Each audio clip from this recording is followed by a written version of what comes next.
छोटा सा परिवार था, जहां वो अपने पति प्रमोद, बेटे नकुल और अपनी बहू सुप्रिया के साथ एक ही घर में रहा करती थी। उसके घर में सब एक दूसरे पर जान छिड़कते थे। ऐसे ही कुछ दिनों से उसकी तबीयत खराब रहने लगती है और एक दिन शांति अपनी बहू से बोलती है, मेहमान आने वाला है कुछ दिनों में। फिर से मेहमान आ गए यार, अभी तो मेरी शादी में आकर गए थे। अरे छोटा सा प्यारा सा मेहमान। अपनी सास की बात सुनकर पहले तो सुप्रिया को कुछ समझ नहीं आता, फिर थोड़ी देर बाद उसके होश ही उड़ जाते हैं और वो गुस्से में आग बबूला होकर पूरे घर में नागिन की तरह नाचने लगती है और अपने पति से बोलती है, क्या हो गया? ऐसा क्यों चिल्ला रही हो? क्या हुआ? अरे तुम्हें पता चलेगा ना तो तुम भी मधुमक्खी की तरह घूमोगे।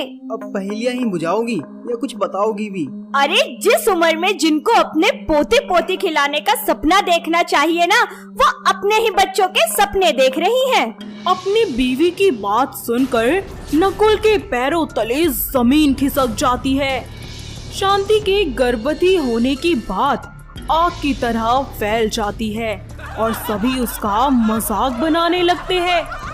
ऐसे ही एक दिन सुप्रिया घर से थोड़ी ही दूर मार्केट जाती है, जहाँ कुछ औरतें उससे बात करने के बहाने बोलती हैं, अच्छा सुप्रिया बेटा, मैंने सुना है कि तेरी सास पेट से है। सुप्रिया बिना कोई जवाब दिए वहाँ से गुस्से में घर चली आती है।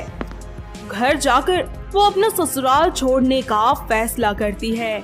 शांति के लाख समझाने के बाद भी वो घर छोड़कर चली जाती है। सुप्रिया के जाने के बाद नकुल घर में सबसे बात करना बंद कर देता है। वहीं दूसरी ओर सुप्रिया की माँ सुनीता उसको समझाती है, अरे तो क्या हो गया अगर तेरी सास गर्भवती है तो? मुझे एक बात बता बेटा कि कौन सी किताब में ऐसा लिखा है कि इस उम्र में औरतें माँ नहीं बन सकती? माँ आप कैसी बातें कर रही हैं? अरे इस उम्र में तो मुझे और नकुल को अपने बच्चे के बारे में सोचना चाहिए, ना कि मेरी सासू माँ को। अपनी माँ के समझाने के बाद सुप्रिया समझ जाती है और अपने ससुराल वापस लौट जाती है।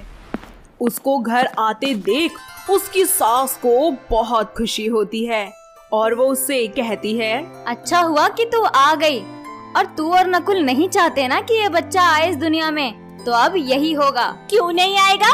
अरे मुझे भी तो चाहिए एक देवर या ननंद। सुप्रिया मान जाती है और अपनी सास की देखभाल करने लगती है, पर नकुल अभी भी नहीं मानता। ऐसे ही कुछ दिन बीत जाते हैं और नकुल ऑफिस के लिए निकल रहा होता है कि तभी उसकी गली की आंटी उसको बोलती है, क्यों बेटा, तेरी माँ ठीक तो है ना?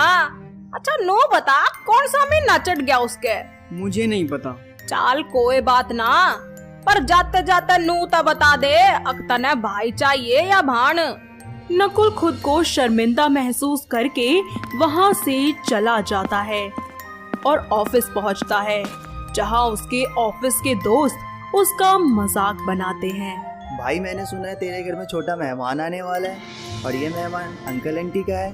नकुल गुस्से से घर आता है और अपनी बीवी को अपनी माँ की सेवा करते देखकर अपनी माँ और बीवी दोनों पर भड़कने लगता है।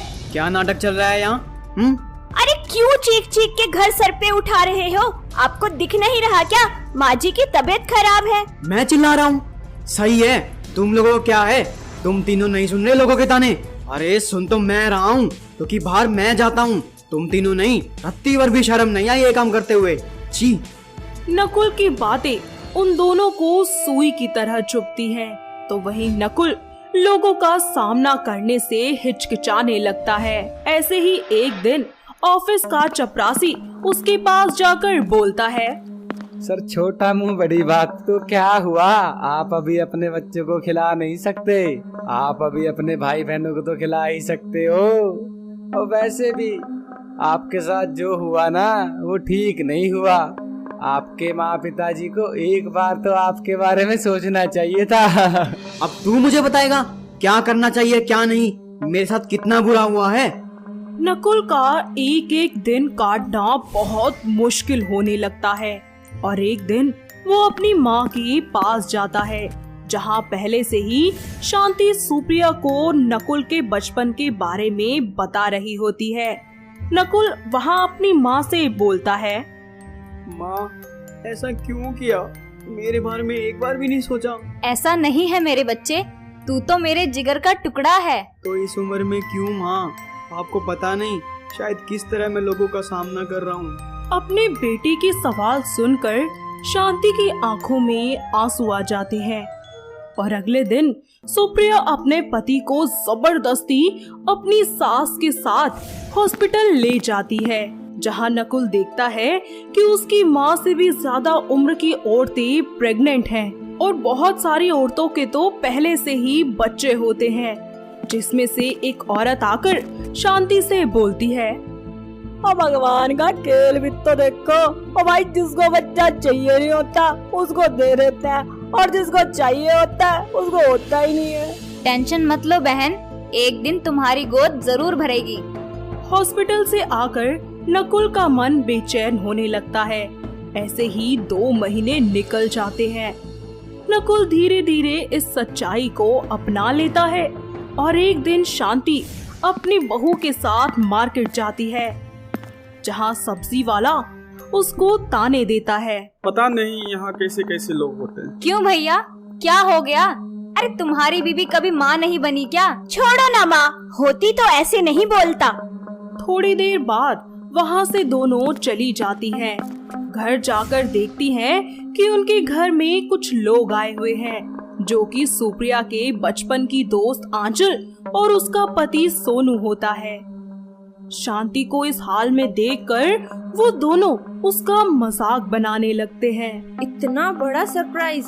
मुझे तो लगा तू अपने बच्चे की खुशखबरी देगी, पर यहाँ तो तेरी सास खुशखबरी दे रही है। अरे खुशखबरी तो खुशखबरी है, चाहे मेरी हो या फिर मेरी सासू माँ की। अरे आप तो बुरा मान गए। चलिए कोई बात नहीं, ये तो बताइए उस खुशखबरी का नाम क्या रखने वाले हो? अभी सोचा नहीं है। लोगों के ताने और मजाक खत्म ही नहीं होते और ऐसे ही कुछ महीने बीत जाते हैं और शांति की डिलीवरी का समय आ जाता है। एक दिन अचानक से शांति चक्कर खाकर जमीन पर गिर जाती है और उसके पेट में चोट लगने की वजह से उसको लेबर पेन होना शुरू हो जाता है।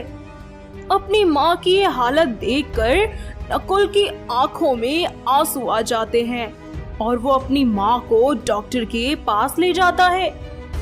डॉक्टर शांति का इलाज करते हैं और थोड़ी देर बाद बाहर आकर बताते हैं, डॉक्टर माँ जी कैसी है? क्या हम उनसे मिल सकते हैं? शांति जी अब बिल्कुल ठीक है। उन्होंने बहुत ही प्यारी सी बेटी को जन्म दिया है। अब आप सब उनसे मिल सकते हैं। बच्चे की मासूमियत देखकर नकुल पिघल जाता है और पूरी तरह से उस बच्ची को अपनी बहन के रूप में स्वीकार कर लेता है। और अब नकुल को कोई भी ताने देता तो वो उसका जवाब बड़े ही प्यार से देता। साथ ही वो भी अपनी पत्नी की तरह समझ जाता है कि लोगों का काम होता है बोलना और एक बार फिर उसका परिवार इस सब से उभर कर हंसी खुशी एक साथ रहने लगता है। तो दोस्तों, कैसी लगी आपको हमारी ये गर्भवती सास की कहानी? क्या आपके घर के आसपास भी है कोई ऐसी सास? अगर हाँ, तो उसे ये वीडियो दिखाइए और हमें कमेंट करके बताइए।